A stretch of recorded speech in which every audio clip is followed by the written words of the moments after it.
So if we step back, what are the 10 items you brought, and what's actually the challenge of figuring out which items to bring? Yeah, the challenge is that you don't exactly know what your site's opportunities are going to be. So you don't really know, should I bring a fishing net?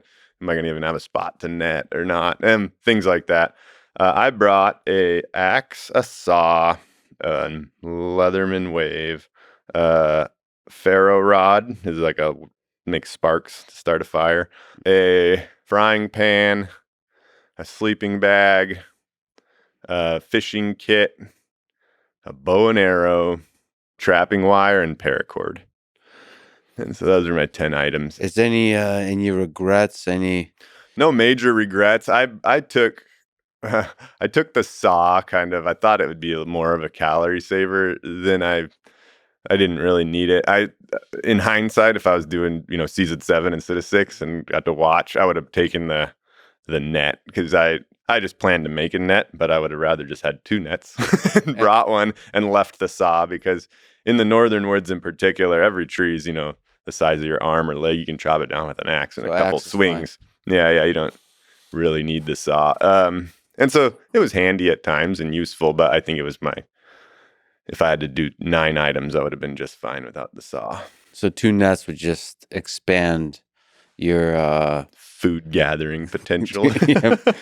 And then in terms of trapping, you were okay with just the little you brought? The snare wire was good. I ran some, I used all my snare wire. I ran trap line, which is just a series of traps through the woods and brush. Every place you see sign, put a snare, put a little mark on the tree so I knew where that snare was, and just make these paths through the woods. And I put out, I don't know how many, 150, 200 snares. So every day I'd get a rabbit or 2 out of them. And then, so I had a lot of rabbits, but once I got the moose, I actually took all those snares down because I didn't want to catch anything needlessly. And you come to find out you can't live off of rabbits. Man cannot live off a rabbit alone, as it turns out. So you set up a huge number of traps. Mm-hmm. You were also fishing, and then always on the lookout for moose. Yeah. So like what's in terms of survival, if you were to do it over again, over and over and over and over, like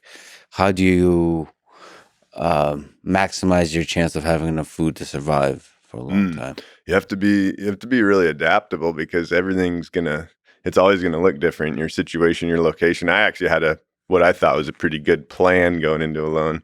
And then it just, the location didn't allow for what I thought it would. What was the plan?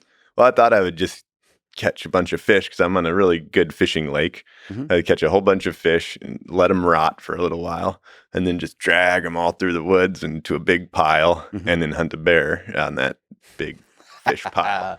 Yeah. That was the plan. And I thought, but when I got there, for one, I had a hard time catching fish off the bat. They didn't come like I was hoping. And then for 2, it had burned prior, so there were no berries. And so there were very few berries, which meant there weren't grouse, there weren't bear, there weren't, they had all gone to other places where the berries were. And so what I had grown accustomed to kind of relying on in Siberia wasn't there. So in Russia, which was a similar environment, it was just grouse and berries and fish, and grouse and berries and fish. And then occasionally, you get a moose or something. But I had to reassess, which was part of me being grumpy at the start. Like, this place sucks. and then once I reassessed and right away I saw that there were moose tracks and such. So I just started a plan for that. I moved my camp into an area that was as removed as I could be from where all the action is, where the tracks were, so that I wasn't disturbing animal patterns. I made sure the predominant wind was blowing out my scent to sea, or to the water. And then really, to be honest, if you want to actually survive somewhere, it is different than Alone, but you do have to be active. And it has to, you're not going to be sustainable by, starving it out. You have to unlock the key that is sustainability. And I think there's a lot of areas that still have that potential, but you have to figure out what it is. It's usually going to be a combination of fishing, trapping, and then hunting. And then once you have the fishing and trapping will get you until you have some success hunting. And then that'll buy you 3 or 4 months of time to continue and to keep hunting again, and you just have to roll off of that. But every depends on where you are, what opportunities are there. So okay, so that's the process: Mhm. fishing and trapping until you're successful hunting, Mhm. and then the successful hunt buys you some more time, Mhm. Right, and then you right. just go year And round then like you just this. go around like that, and that's how people did it forever. The pressure was, I noticed it, with that, you got that moose, and then you're happy for a week or so, and then you start to be like, this is finite. Mhm. I'm gonna have to do this again. And you imagine if you had a family that was gonna starve if you weren't successful, this next time. And there's just always that pressure. It made me really like appreciate the amount of what people had to deal with. Well, in terms of being active, like, so you have to do stuff all day. So you get up, so Get you're getting up. up and planning. Mm-hmm. Like, what am I gonna in the midst of the frustration? You have to Yeah. figure out like what's the strategy. Like, how do you put up all the traps?